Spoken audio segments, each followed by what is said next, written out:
Alright, today we're going to do a review of my Norscot Caterpillar 5110B excavator. This is a mass excavator, so it comes with a larger boom setup. I also have a long stick and long arm version of it for sewer work that I have. I'm not going to do a review of that today. Eventually I'll get a review posted, as it takes a couple hours to switch between the booms. And that's also why there's a few of these hydraulic couplings that are loose. It's because I just converted this over and I haven't bothered gluing them all back in place. So I'll go ahead and go over some of the features on this model.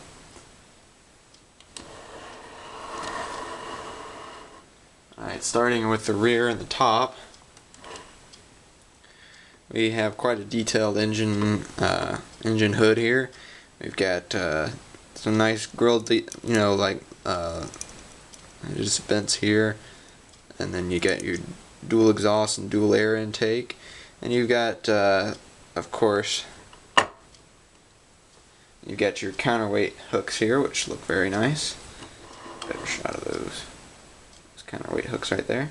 And then also in this model you get a large number of these really large working lamps here. They're all over the rear of the model.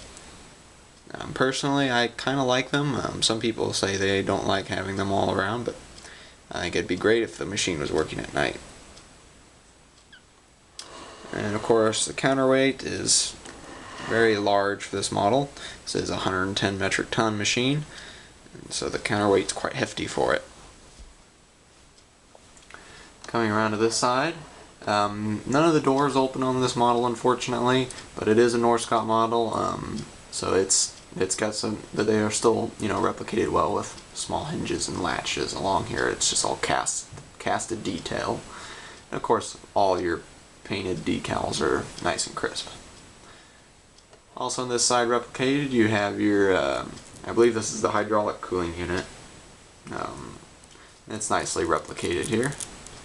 And you also have this nice large mirror, which, unlike a lot of smaller excavators, this one, the mirror is positioned so the operator sees behind the boom instead of in front of it, like many other machines. That's partially because the machine is so large. Then go to the other side of the car body here. You have a lot more, nicely detailed walkways. The hand railings might be a tad large, but really I don't think it makes much of a difference to me. And you also have a couple more handrails. I believe this might be fuel fill here. I'm not totally sure. And then you got, your ladder down to the ground for the operator. The cab on this model is very basic inside. I don't know if I can get a good shot of it. We'll try here. No guarantees though. And the camera's not going to focus inside there. Too much reflection and whatnot today. So, alright. Anyway, the cab detail inside there is pretty basic. There's an operator's seat and some foot controls and whatnot. Anyway, there's not a whole lot of excitement inside the cab of this model. The exterior of the cab does look good though. You've got your nice small handrail here, and then you've also got your two working lamps on top of the cab. Other details inside the car body that I didn't cover before. The hydraulic lines on this model are nicely replicated. Mine for some reason seem to cross like this. In real life they're more like that, but they like to cross about like so. But you also have swing motors modeled down in there. They're kind of hard to see, but there's a few swing motors and whatnot down there. You also have some more nice walkway textures in there. The undercarriage on this model is excellent. It's probably one of the best metal track undercarriages I've ever seen. You have bolt detailed on the track pads themselves, and you get some nice bolt detail on them. You can see there, and then they rotate very well. I mean, it's almost effortless, especially for a model like this, and considering that they're not spring-loaded. As you can see, you can push them all you want, but they're just riveted into the undercarriage. They still rotate very well, very effortlessly, and they're very durable tracks, which I'm very pleased with this model. Of course, you got the rollers modeled here. The top ones look pretty realistic. They're still non-rolling, but they still look pretty good. And then your bottom ones are just, your average kind of deal. I'm coming around to the stick and boom detail on them. The boom is pretty basic. I mean, you've got your rubber and plastic hydraulic detail going up there, and normally these would connect right there. The range of movement on this model, of course, it has 360-degree swing, like so. The boom can go up a good deal, so we can achieve a nice high lift height here, like so. Again here.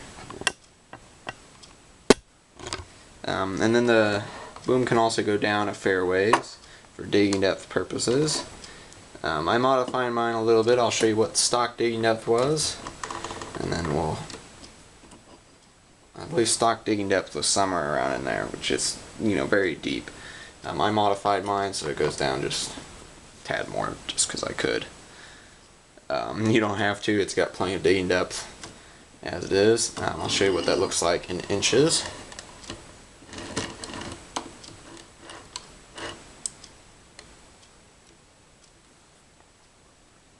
Alright.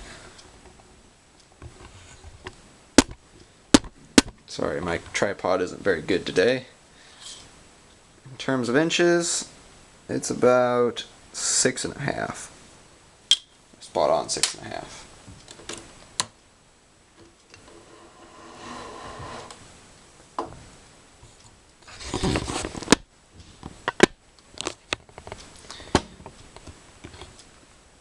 Other features, the arm can come in and out, like so.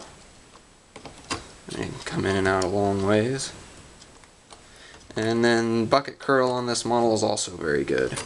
It can come all the way in, like so, and it can also go all the way out until the bucket will actually hit the stick, but it doesn't hold there, of course. That's a review of one of my favorite models in my collection. I'll make sure to make more reviews of more models, and then just for a quick comparison against two of my favorite machines. Got the 5110 and then the PC1100. These are two of my favorite excavators, of course. The big guns. Anyway, thanks for watching. Make sure to stay tuned and let me know if you want to see any more reviews. Go ahead and watch my collection video and let me know if you want to see more reviews of some of my larger models as well. Thanks.